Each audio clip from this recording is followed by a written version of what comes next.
Subscribe பண்ணாதவங்க subscribe பண்ணுங்க. மறக்காம பக்கத்துல இருக்க பெல் பட்டனை கிளிக் பண்ணுங்க. அப்போதான் நாங்க போடுற வீடியோஸ் எல்லாம் உங்களுக்கு உடனே நோட்டிபிகேஷன் வரும். என்னோட சேனல் சப்ஸ்கிரைப் பண்ணாதவங்க சப்ஸ்கிரைப் பண்ணிக்கோங்க. பக்கத்துல இருக்க பெல் பட்டன் கிளிக் பண்ணிக்கோங்க. 2-3 சின்ன வெங்காயம், இந்த அளவுக்கு இஞ்சி எடுத்துக்கோங்க. சிவப்பு மிளகாய் தூள் 1/4 டீஸ்பூன், மஞ்சத்தூள் 1/4 டீஸ்பூன், உப்பு தேவையான அளவு. அளிக்கிறதற்கு தேவையான பொருட்கள்: தேங்காய் எண்ணெய், கடுகு, 2 காஞ்ச மிளகாய், கறிவேப்பிலை. தேவையான அளவுக்கு தயிர் எடுத்துக்கோங்க. நான் ஒரு பவுல் நிறைய தயிர் எடுத்துருக்கேன். 1 டம்ளர் தண்ணி.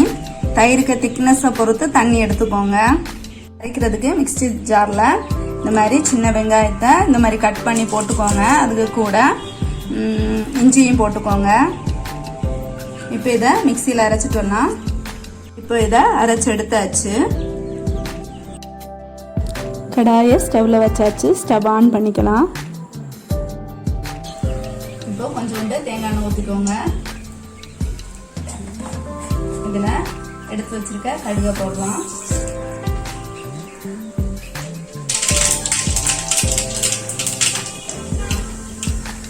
கடுகு பொட்டிடுச்சு. இப்போ எடுத்து வச்சிருக்க காஞ்ச மிளகாவை போட்டுக்கோங்க.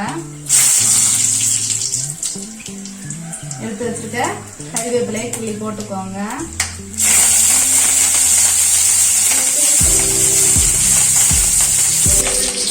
இப்போ எடுத்து வச்சுட்டு அரைச்சி வச்சிருக்க இஞ்சியும் சின்ன வெங்காயம் இல்லாத எடுத்து போட்டுக்கோங்க. இப்போ இது நல்லா வதங்கணும்.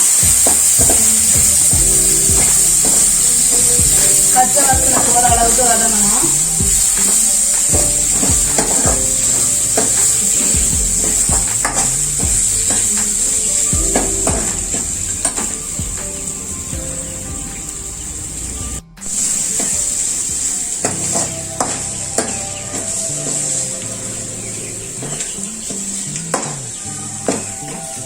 இந்த டைம்ல எடுத்து வச்சிருக்க உப்பு, மஞ்சத்தூள், மிளகாத்தூள் அப்படியே போட்டுக்கோங்க. இதை இப்போ மிக்ஸ் பண்ணி விடலாம்.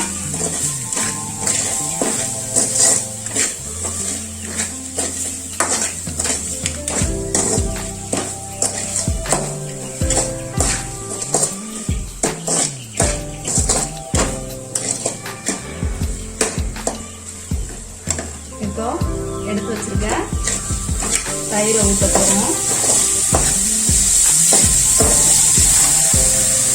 நான் தயிரை அரிசியில் அரிச்சு எடுத்துருக்கேன்.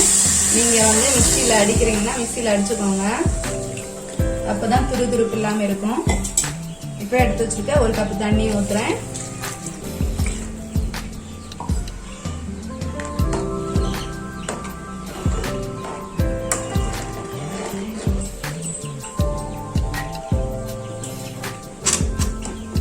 மோர் குழம்பு கொதிக்க கூடாது, லைட்டா சூடாகணும். அதுக்காக லைட்டா கிளறி விட்டுக்கோங்க. ரொம்ப கொதிச்சுச்சுன்னா அப்படியே ஒரு மாதிரி திரிஞ்சது மாதிரி ஆயிரும். அந்த மாதிரி ஆகக்கூடாது.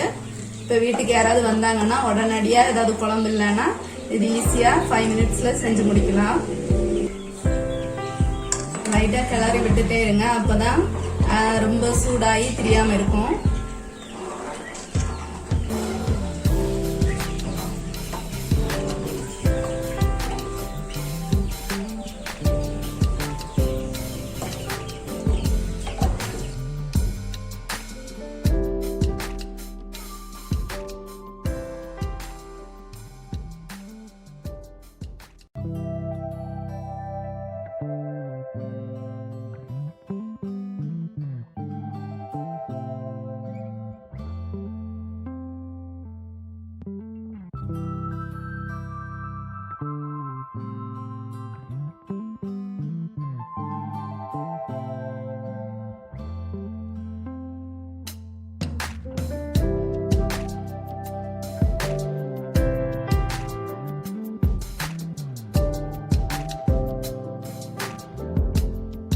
இப்ப சூடாகி ஆவி வருது. போதும், இந்த அளவுக்கு போதும். கொதிக்க விடாதீங்க. இப்ப ஸ்டவ் ஆஃப் பண்ணிக்கலாம்.